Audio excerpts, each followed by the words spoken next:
Hello and welcome. I don't know why I did that voice, but hello everyone. Welcome to session 112 of our D&D campaign.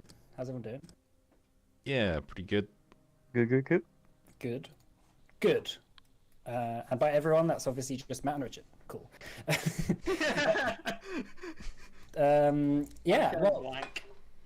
okay. Well, we can work with that. Hopefully, yeah. That's solvable.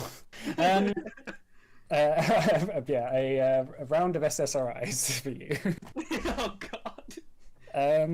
Right, well, if everyone is ready and has drinks and the like, and is content to get started on the next section of our campaign, we'll begin, shall we? Hell yeah. Hell yeah, cool. Right, so just make sure I can actually hear what I'm saying. All right, so we last left our heroes as they journeyed to Rada Alora alongside Tail, the mysterious twin brother of Scrimshaw, who, while the party were under house arrest from the Tempest brand, attacked them and told the Clive Five that they were in the process of committing a coup and that your friends had been neutered effectively by them already. After dispatching the paladins and magisters who had been sent to keep you inside your homes, you disposed of the bodies and travelled to Aeron's tower, where below Scrimshaw and Tail opened a portal to Rada Alora. When you crossed over, you saw a city in torment, built on the suffering of thousands, perhaps millions of souls who have been trapped in perpetual torture. Tail explained that Ashigal makes pacts with those in their most desperate and weakest moments, just moments before death, so that he can use their souls to power the furnaces of the Black Gate, a sort of hellish ziggurat / pyramid structure in the center of Rada Alora, as you can see on your screens, where his seat of power lies. Taking you in the side streets through the city, Mona, you spotted in a cage pressed up amongst, like sardines pressed up amongst a whole bunch of other souls, a figure who looked very much like Merith the Cure, in torment, being transported by a number of demons. Where her destination lies, who knows? However, you then reached a safe house where Tail told you all to rest up and to prepare for a fight the next day. As he would take you around the side entrance to Rada Alora, where he said the Tarask World Eater protects Ashigal's home. Saying that he hoped that the monster was sleeping, you all spent the rest of the night resting, preparing, and resting again, I guess. So, Scrimshaw, while you rest, you have a brief attack that comes over you of images and flashes of fire and blood, which fill your mind, startling you awake and attentive, looking around to notice everyone sleeping, and Tail in the corner of the room unconsciously staring intently at Gideon while he rests. Your eyes are drawn to the sword he keeps on the table in front of him that they had been sharpening during the night. An ancient scimitar radiating with this rainbow-esque magical glow that you've seen a few times. And as you look at it, the old elven writing on the blade seems to draw you in. It's a blade that you've seen before now, you remember, in a dream. A blade that also Aranfoth referenced in his story of Atara and the king who killed Eretzar. Where had Tail gotten this blade from? The last of the Symbius blades, carried once by the elven warlord himself. What's his purpose in using it? All questions that fling themselves to the front of your mind as you stare deeply at it. The more you stare, the more you hear a calling, a dark rumbling and a draw to grab it, to take it, to use its power for your own, to save the ones you care about. It's the only thing that can save you, to bring you into the future as the savior of the world, as the king of all. Are you looking at something, brother? You hear Tail say. You don't know how long you've been staring. It seems like just moments, but in that time, Tail had gotten up and put on his finely adorned cloak for the day's adventuring. He picked up the sword, slotting it into his belt. He says, "Don't tell me you're starting to remember." I'm nothing concrete. More Very the well. more a suggestion of things. Very well. Well, we'll be busy today. You should probably wake everyone else up. Oh right. Okay. go around and yeah, just kind of shake everyone awake. Ugh. There, I there was is. hoping this was a dream. Okay. It's not. In the distance, you continue to hear the drums of souls being marched into the furnaces of Rada Alora. Before we head off, there is just something I want to do to prepare. I have a new thing. It's best if I do it now. And Scrimshaw is going to... It's not going to make you less... We need to be stealthy, remember? We'll see. I mean, I'm not exactly stealthy as I am. Am I? It's not going to make you stand out, is it? We'll see.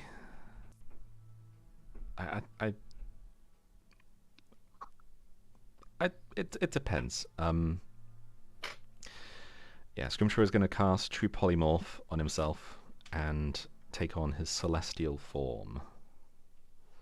Okay, so clutching Tara in front of you, you focus deeply inside yourself. You don't quite know the outcome of this, as you've never done it before. However, a sort of radiant celestial glow begins to draw itself from the sword up your arms, into the central cavity of your chest.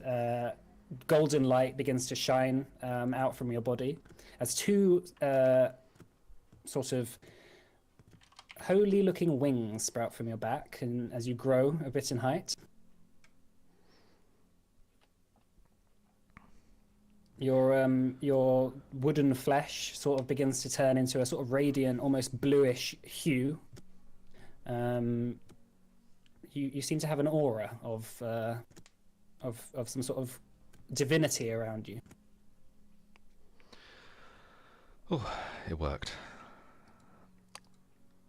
It's going to take about an hour for this to settle in. After that, I can make myself invisible. So obviously this does stand out a little more, but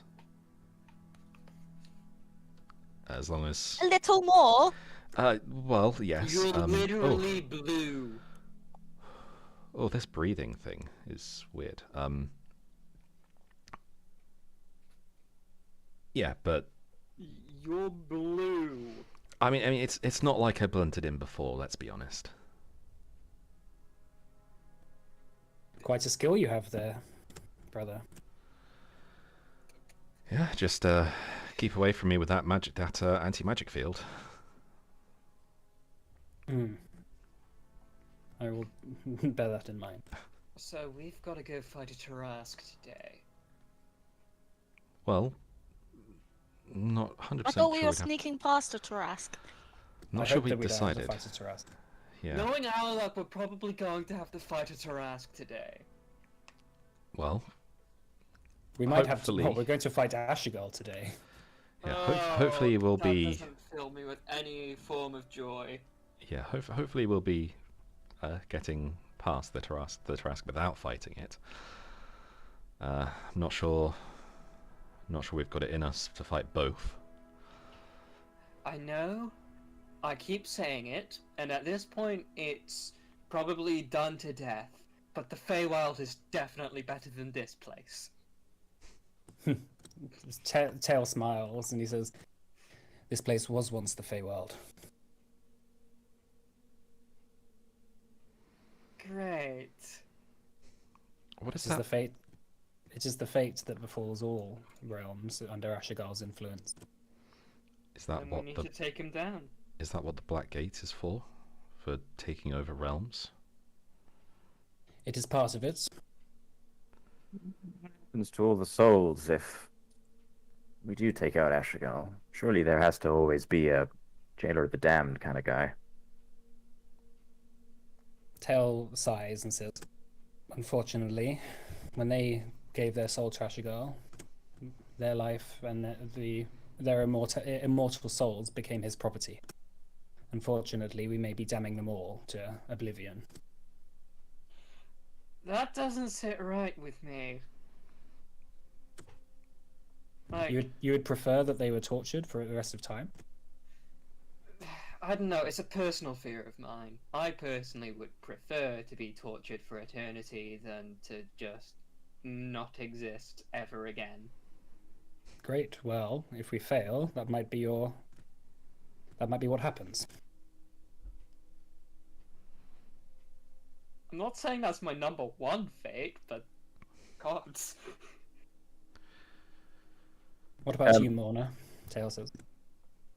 Would you prefer to be turned to ash, confined to oblivion, or to serve a demonic warlord? Neither. I'm going to the trespasser when I die. Where we all should be going. I am going to never die. I will find a way to become some kind of archfey lich, and I shall consume the souls of every single realm that is not the Feywild.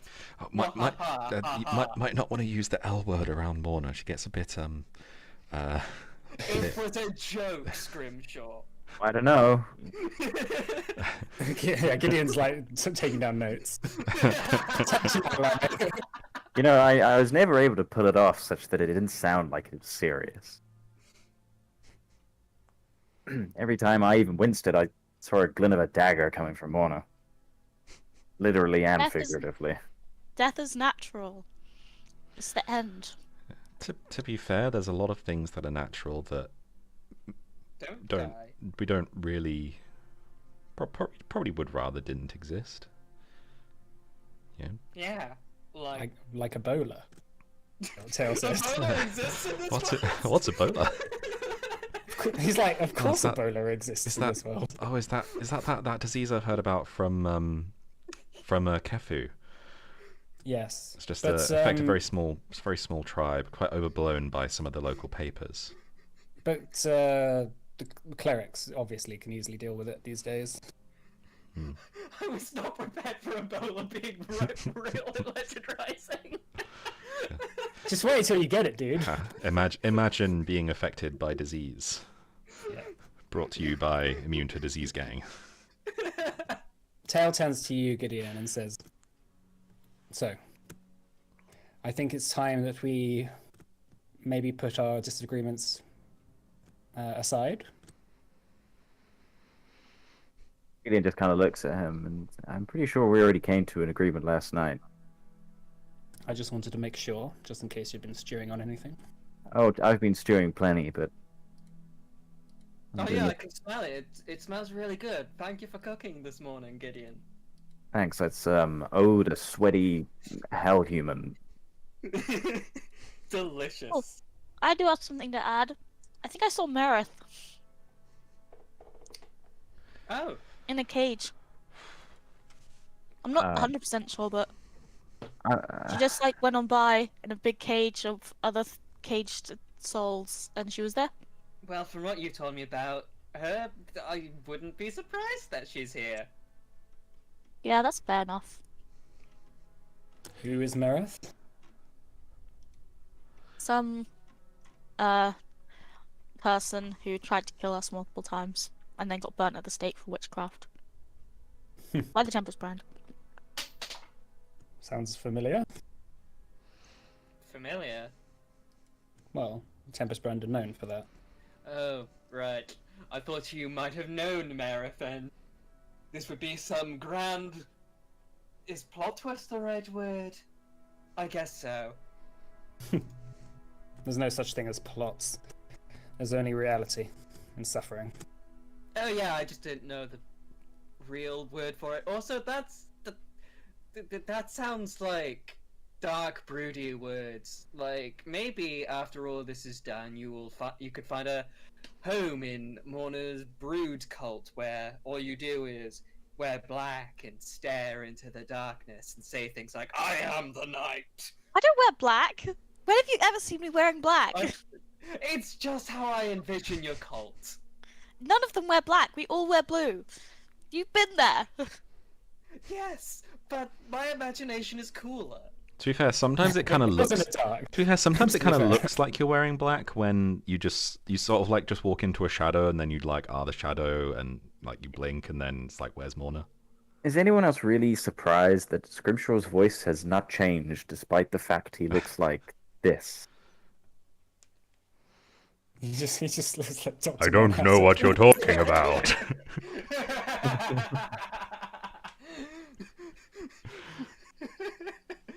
I think maybe after the hour, I think that'll. I think it's yeah. Maybe after it becomes permanent, over the course of the next hour, it's gonna just slowly start to. Yeah.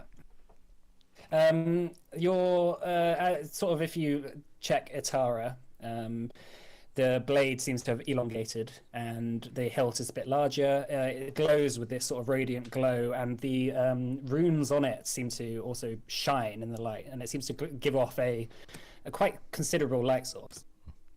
It's going to sheath that. Yeah, that's going to attract a lot of attention.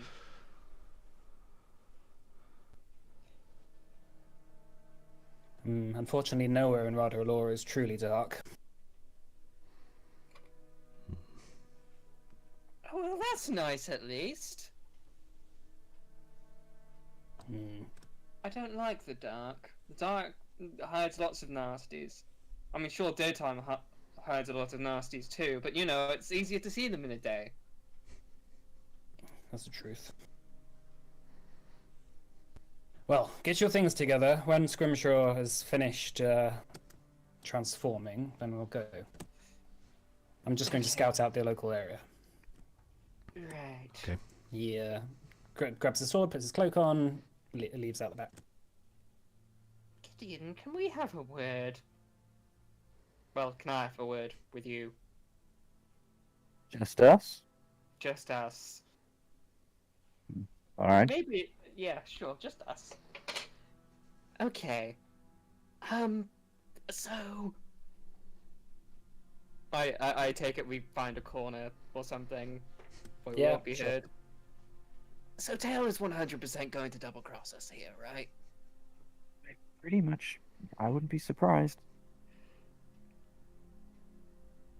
Like...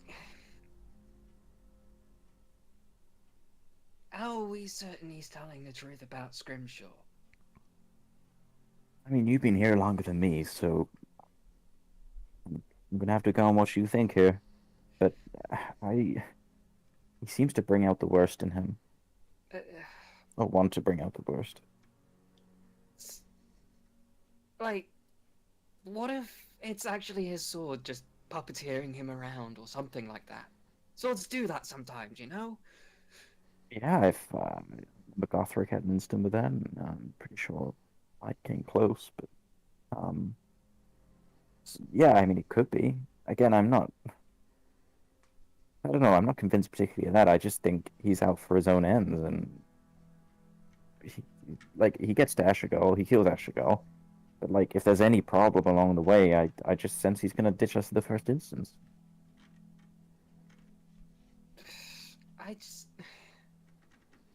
Also, you've known Scrimshaw longer than I have. Do you completely trust him? Like, he's definitely a good person now. But the things Tail was saying about him is Scrimshaw really a good person? Is he just... What the fuck has he done?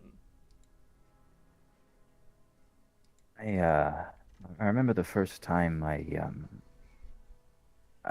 was a long time ago. I think we were in somewhere near Baratheon to the east of it. And he had his first episode. You know, the whole ghost girl thing, right? And Ghost girl thing? yeah, Yara. Hold the fuck up! There's a ghost girl? I don't Yeah. think I've seen a ghost girl. Well, I don't think we've really seen her either, but I mean, she kind of, I think, supposed to represent or it's like part of her soul, or scriptural soul, or something. But it's fundamentally kind of attached to him, and Right. Okay. Okay. Okay. I wouldn't really think about it too much. But it's been a source of a few moments where Scrimshaw has lost control, and he goes away in kind of blankness more so than when he's trying to sleep. And the point I'm trying to make is that there is something very strange about Scrimshaw, and I think we got to be a bit careful. If he does change and he's like Tail, I mean, he seems alright when he has his eyes on something else, but I wouldn't want to crop in his way. I just worried that we might have to deal with him. Yeah. When he gets his memory back. Yeah, maybe. I think maybe we should talk to Mona as well. Yeah. I know she has been around Scrimshaw more than us both. I just didn't want to look like I was singling Scrimshaw out of the conversation. If I don't trust him, I don't want him to know I don't trust him. Well, why don't you speak to Mona later, and I'll keep an eye on Scrimshaw and Tail. Maybe when they're talking to each other or something. Maybe on the way. That sounds like an idea, yeah. Cool. Do we need to This looks kind of suspicious. Us just sitting here talking in a corner, kind of in hushed tones.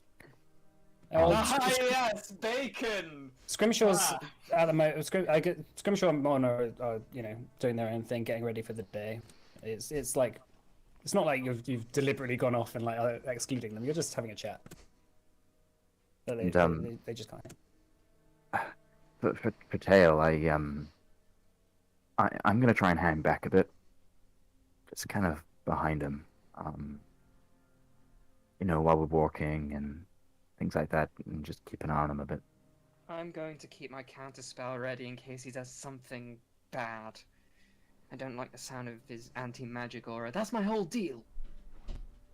Yeah, and he kind of goes through his book and he points at the page with his own spell for and anti-magic field. Yeah, he goes, I mean, we could always turn the cards on him a bit. But I mean, anti-magic field him. yeah.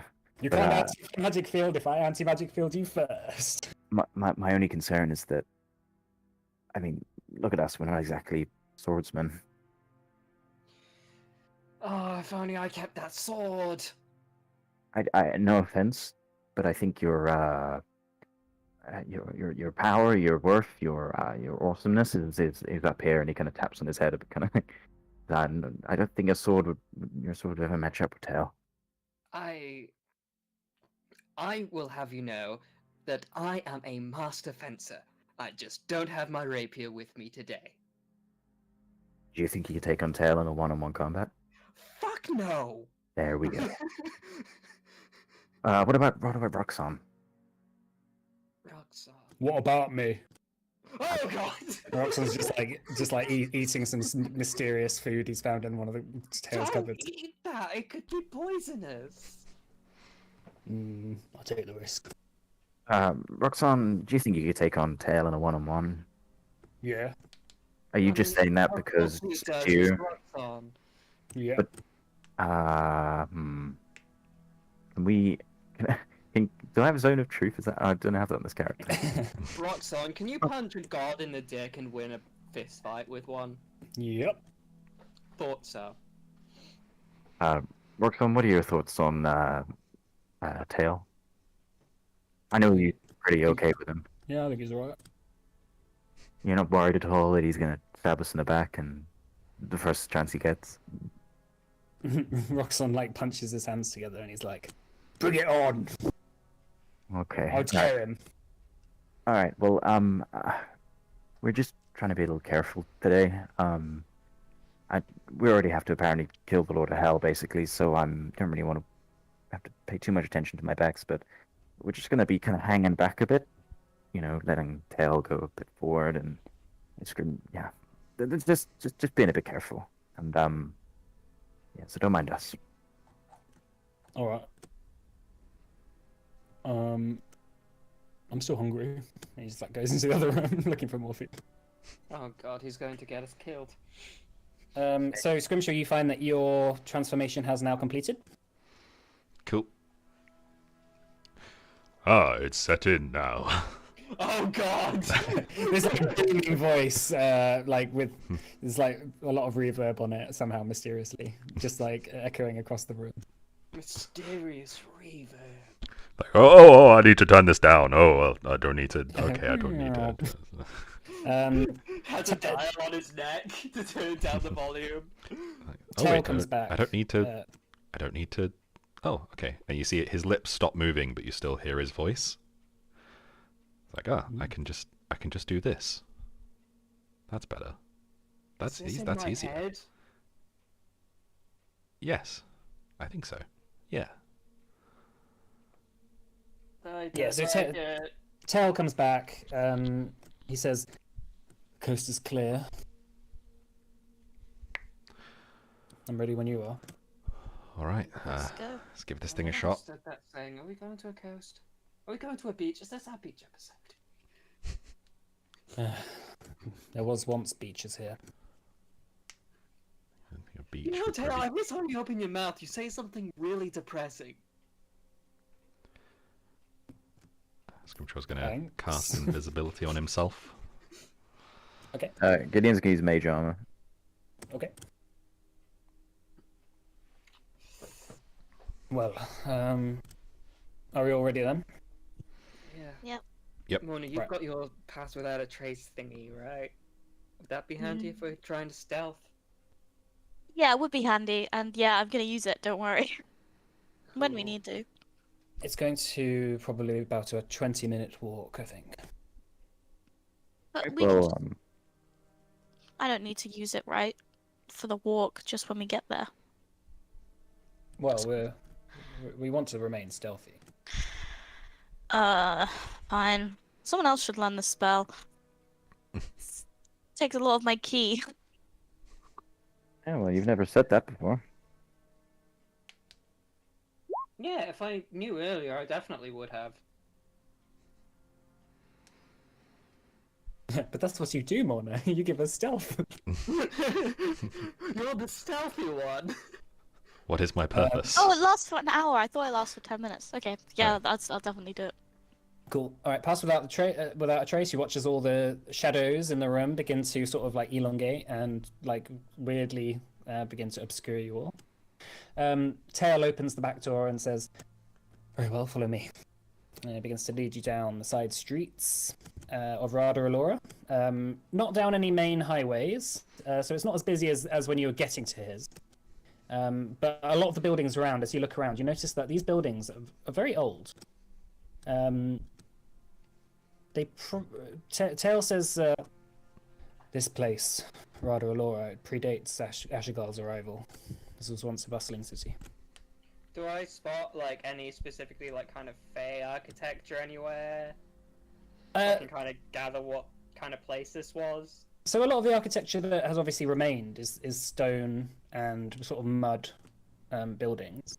A lot of them do have long rotted away bits of timber that have like various almost like elvish or fey or fey sort of patterns in them that have long rotted away, and you only see the bumpy outlines of what they were. It doesn't seem that different to the architecture that you would find in the Feywild around Hakul's place. However, an issue that you come across is that obviously, like a lot of the stuff that is easily destroyed and taken away. The storm above, the clouds that seem to like rage above you, seem to have like maybe eroded quite a lot of the non-permanent structures around here. And all the buildings you walk past, as you sort of look in all the doors, there's like no one in there. It's like very creepy. Occasionally you'll see like things out the corner of your eyes as you're just walking through, and you sort of like look through the windows and realize there's nothing in there and continue on. And Tail says, "It is best to not pay attention to the spirits that linger around here." Spirits are here? Yeah, do people actually live here, or is it just the endless march into the Inferno? People lived here once, before Ashigal's arrival. I can hear the music. Not literally, but There would have been so much joy here. Depending on the archway, it might have been an arsehole archway. Mike, can I try something? Can Gideon like actually? Isn't there ritual cast time, but like legend lore? On what?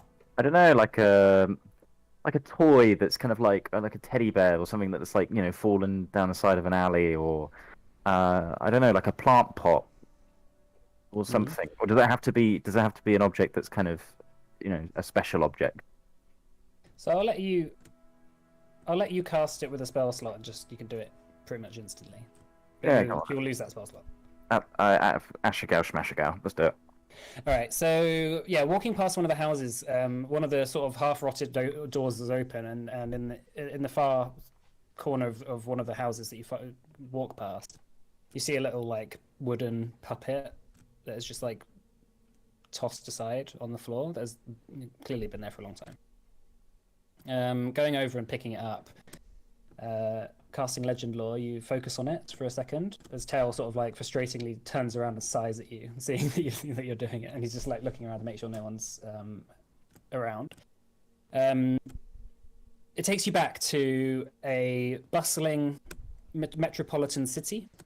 A lot of elven type looking people with similar to the Eladrin that you saw in the Feywild before, with burning red hair and a sort of like aura of sort of like pride, are all huddled up together in a room as a child rushes in and is sort of like consoled by her mother. And the child is sort of clutching onto the toy as there's like a rumbling around, and everyone is sort of like yelping and sort of like crying in terror as there's clearly some sort of battle going on outside. The child sort of like stands up and rushes away in terror from the people around, and the mother sort of shouts out, "No, come back!" As the toy drops to the floor. As the child sort of runs into another room, as like a whole bunch of demons start just like flooding in through the walls and just start like slaying everyone inside. As you're looking around, you see that there's not just demons as part of this. There seems to be like humans, like human magisters that seem like they're from Lavar, sort of like walking from room to room, talking to the demons, telling them what to do. Yeah, and then the flashback sort of disappears. Are the bodies still in the rooms? No, Like the skeletons, they're all long. No, the body is all gone. Is anyone like? Was that like? Did that take a long time? Here it's kind of stood still. No, it took about 20 seconds. Have people stopped? Yeah, Tail stopped as well, and he just sort of says, "You could give me some notice before you cast magic around here." Well, screw you. And Gideon kind of pockets the toy. What did your wizard eyes see? Pretty much what you'd expect. And this place saw some real shit. It was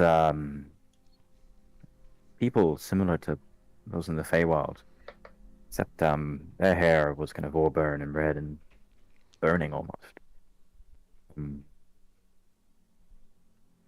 It was the moment that I saw was when the demons came, but not just demons. They looked like magisters, and almost I can't quite believe I'm saying this, but it looked like they were from Lavar. It was, old uniforms, but the iconography, the symbology wasn't really much mistaking it. Give me a history check, Gideon. You might be able to tell when those uniforms are from. Yeah.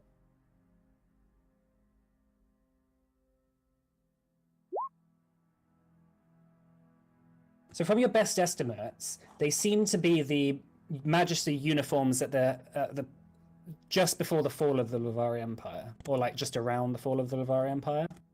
So 500 years ago-ish. Yeah. Isn't that when Aaron Shander was in Lavar. Is that right? Yeah. Well, Aaron Shander wasn't in Lavar then, he was in VL. But that was when he freed Ashigar. Yeah, and yeah, presumably he would have had some presence there. Yeah. So the uniform suggests it was around about 500 years ago. The fall of the Lavari Empire, and he kind of looks towards Tell and Scrimshaw, and he goes, "Which I know all Aaron Shander was around then." Human Magisters. Do they look like Tempest brand or some other kind of Titus worshipping cult? No, just Magisters. Study of the arcane. So FYI, the Tempest Brand weren't around. Weren't around, yeah. Right. The Tempest Brand are sort of like a later, like trying to bring the old Lavari Empire back into Lavari influence. So they're like a group that formed after the collapse of the Lavari Empire. Gotcha.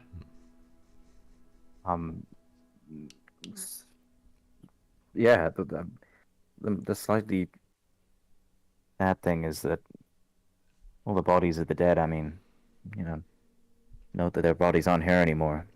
Something must have happened to them. Well, this is some kind of dimension that a lot of people tend to refer to as, like, hell, or something similar.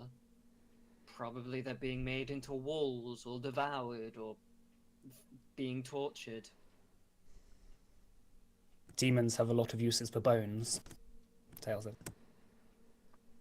Tail, do you know much about why human magisters would have been helping the demons invade this place? Yes. Are you going to tell us? Yeah, if you want. Please. They were the magisters who were beholden to Aaron Shander, who worked under him.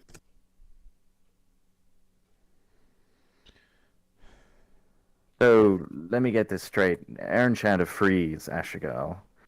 The two of them then come here, retake this place, and make it into Ashigal's home. Aaron Shander then does what? He leaves him here? It was part of their agreement. Do we know about this agreement? You know that they made an agreement. The whole agreement of Tail and Scrimshaw is related to Ashigal.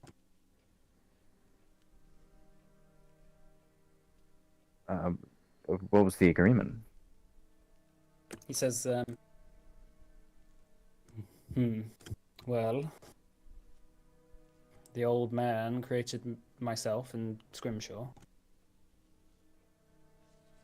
for the purposes of protecting a spirit that he cared much about. The spirit would be protected here. No, the spirit is protected in our bodies. Yara. That is a name for her. Who is Yara to Shander? I'm out of the loop. It sickens me to talk about it. Good job you can't vomit. Make a persuasion check, Shannon. Okay. Seconds. Do-do-do. Oh, fucking, come on. Bum, bum, bum, bum, bum. Persuasion. Oh, 30. Nice. That is the DCO I wanted. My 17's a bitch! Only rolled a 13. Yeah, that's the bards for you. Yeah. Tail obviously is someone who keeps his cards close to his chest, but in a sort of uncharacteristic expression, he sort of slumps a little bit and sighs. And turns around, and as he continues to guide you through the streets, he says, Yara was an archfey that the Magister, Aaron Shander, began to have an affinity for, let's say that. His advances were not taken kindly by her.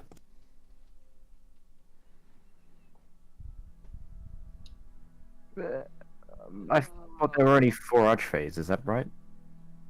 One No. for each season. Archfey is more of a... She's more of a powerful Fae. Not necessarily an Archfey. But she was almost equally as powerful as an Archfey. So let me get this straight. You helped Ashigal conquer and butcher an entire realm to save the soul of some girl who rejected him? She hadn't died at that point.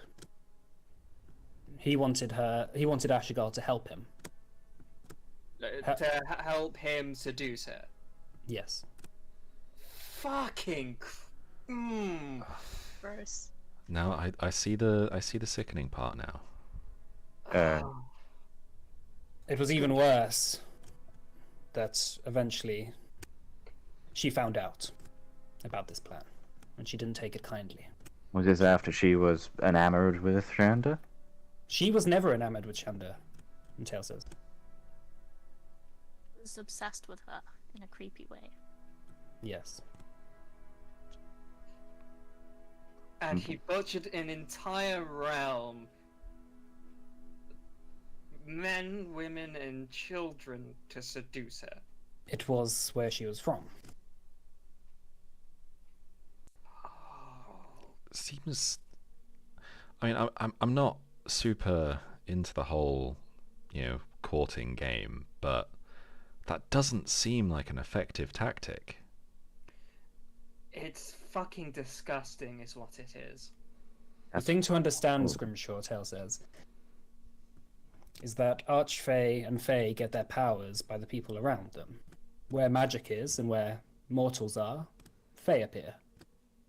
She was the personified spirit of these people, and only by destroying them and breaking their spirit could he break her down. She was weakening her so he could control her. Yes. Shanak's going to vomit.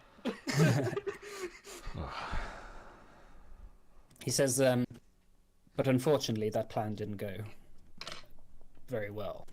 Eventually, when she found out about this, she attacked Aaron Shanda during some outing he had somewhere in the Cairo Concord.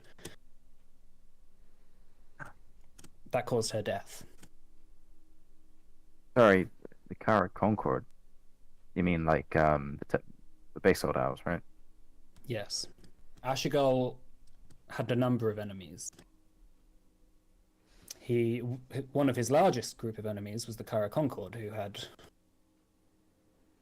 let's say, trapped him for a long time, even before humans had been in Orthaid. Hey, didn't you guys? I can't remember his name. Get Gara, but God. Yara? Gira. Yeah, that's the one. Did he say anything about? I mean, did he know anything about it? He knew Well- about Aaron Shanda.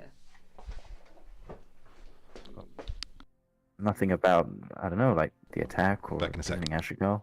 Something about a lodestone, right? Aaron Shanda was looking for a lodestone, I believe, or had a lodestone. Been a while. This is Matt speaking now. Mike, I'm assuming the moment. If you want to catch people up, you're welcome to. Yeah, so from just before the Grand Library in the Basalt Isles was like sent to the ground and all went to shit for Gira and the kind of the Cara Concord. There was an altercation because Aaron Shanda arrived, and then a mysterious hooded figure appeared and attacked Aaron Shanda, and it was kind of in that scuffle that the lodestone kind of fell into the ocean. So presumably that was when Yara attacked Shanda. Right. Yeah. But that was Matt. Which is what Gira would have. Gira did tell the party that. Yeah, Gira yeah, did tell the party. But But he didn't say Yara. He just said, hooded woman. Mm-hmm. And Tail says, her death obviously caused him to fall into a bit of a, let's say, a depression. How did she die? The destruction of the Tempest of the Kyra Concord and the creation of the Tempest was too much for her. Oh. When he teleported away, her body went with him. And the old man did everything he could to protect her spirit, which led to our creation.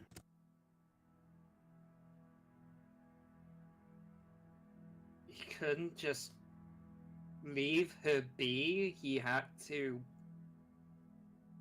mess with her soul afterwards. It's what Ashigal does. It's what he does best. Preserve souls so that he can use them for power purposes. You see Tails face he's staring off into the distance as he's saying that. He's clearly he's clearly recollecting some horrible memories.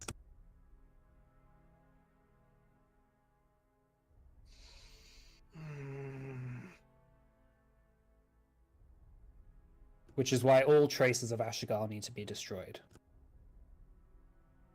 I'm with you on that one.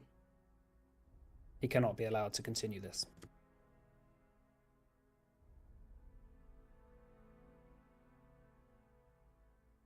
I'm sure. How do you feel about this?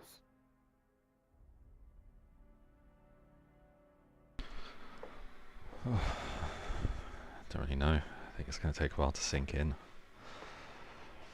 Are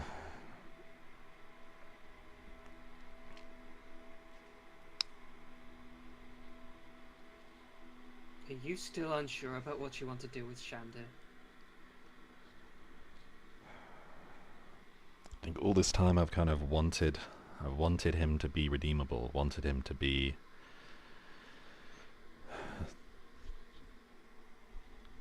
not this.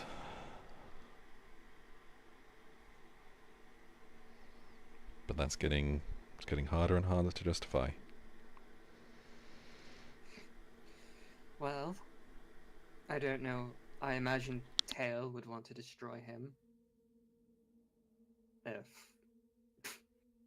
I don't get to him first for doing As you say that, Chinook, maybe make an insight check on Tail. Okay. Who has the highest wisdom in the party as well? I think my wisdom's that might be 20. me. Mine's 20. Mine's 22. Okay, well, both you and Morna can also do How is yours insight checks. 22? Oh, right, yeah, because you're a solar. Gideon's Say. 10. Oh, wait, no, mine's 18. Sorry. Okay, so Scrimshaw and Chinook. When Chinook said you want to destroy Aaron Chanda, Tail gave off a very telling sign of not necessarily that he wants to, more like he may have done already.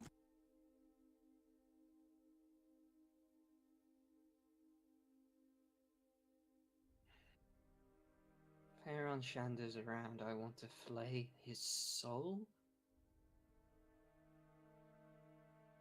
and destroy every last moment of history relating to him in any book. Oh. Now you understand where I'm coming from. Why I have made it my life's purpose to destroy Ashigal and all of his allies. Since our first meeting.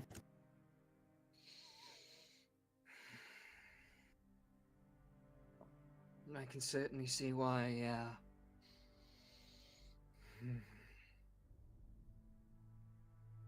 Ashigal's no better. If anything, it's just as bad or worse for enabling things like this. Enabling, I imagine, hundreds of thousands of occasions like this throughout history. Sadly, it was Aaron Shanda who broke him free. The reason we are here now is because of that one decision. That man's greed. His selfishness. It is the reason why this city lies like this. Why all the broken streets we see have been so destroyed and ruined. It fills me with shame to even consider consciousness of such an occasion. I understand why you did it, Scrimshaw.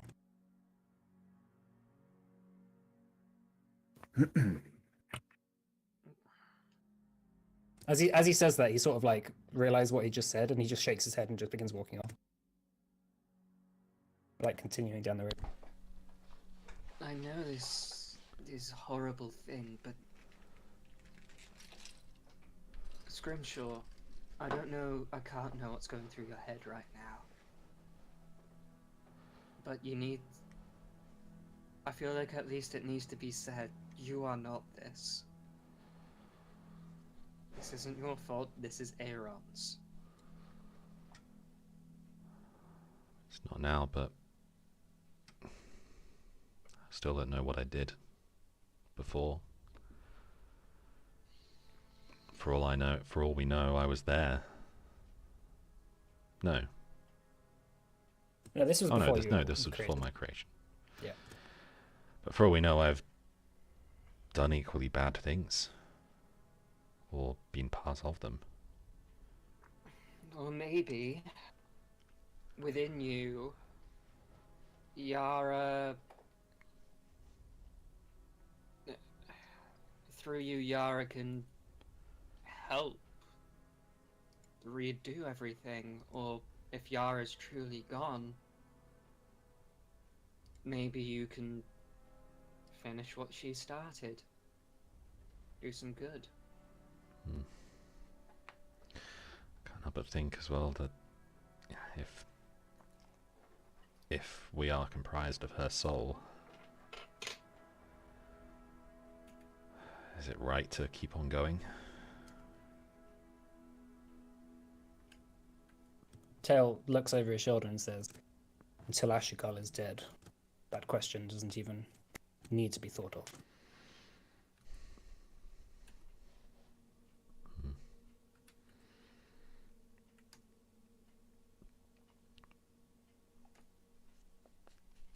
Come on, we've got to go. Aaron continues taking you down the side alleys of Rado Laura. Tail. Tail. Even I'm getting confused. Freudian slip. Oh yeah, he is the plot twist. He is you. Yeah, you've actually been playing two characters this whole game.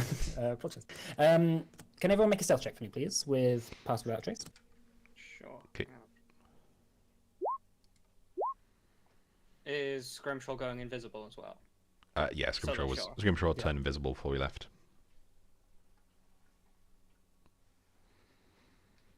Stealth. Okay.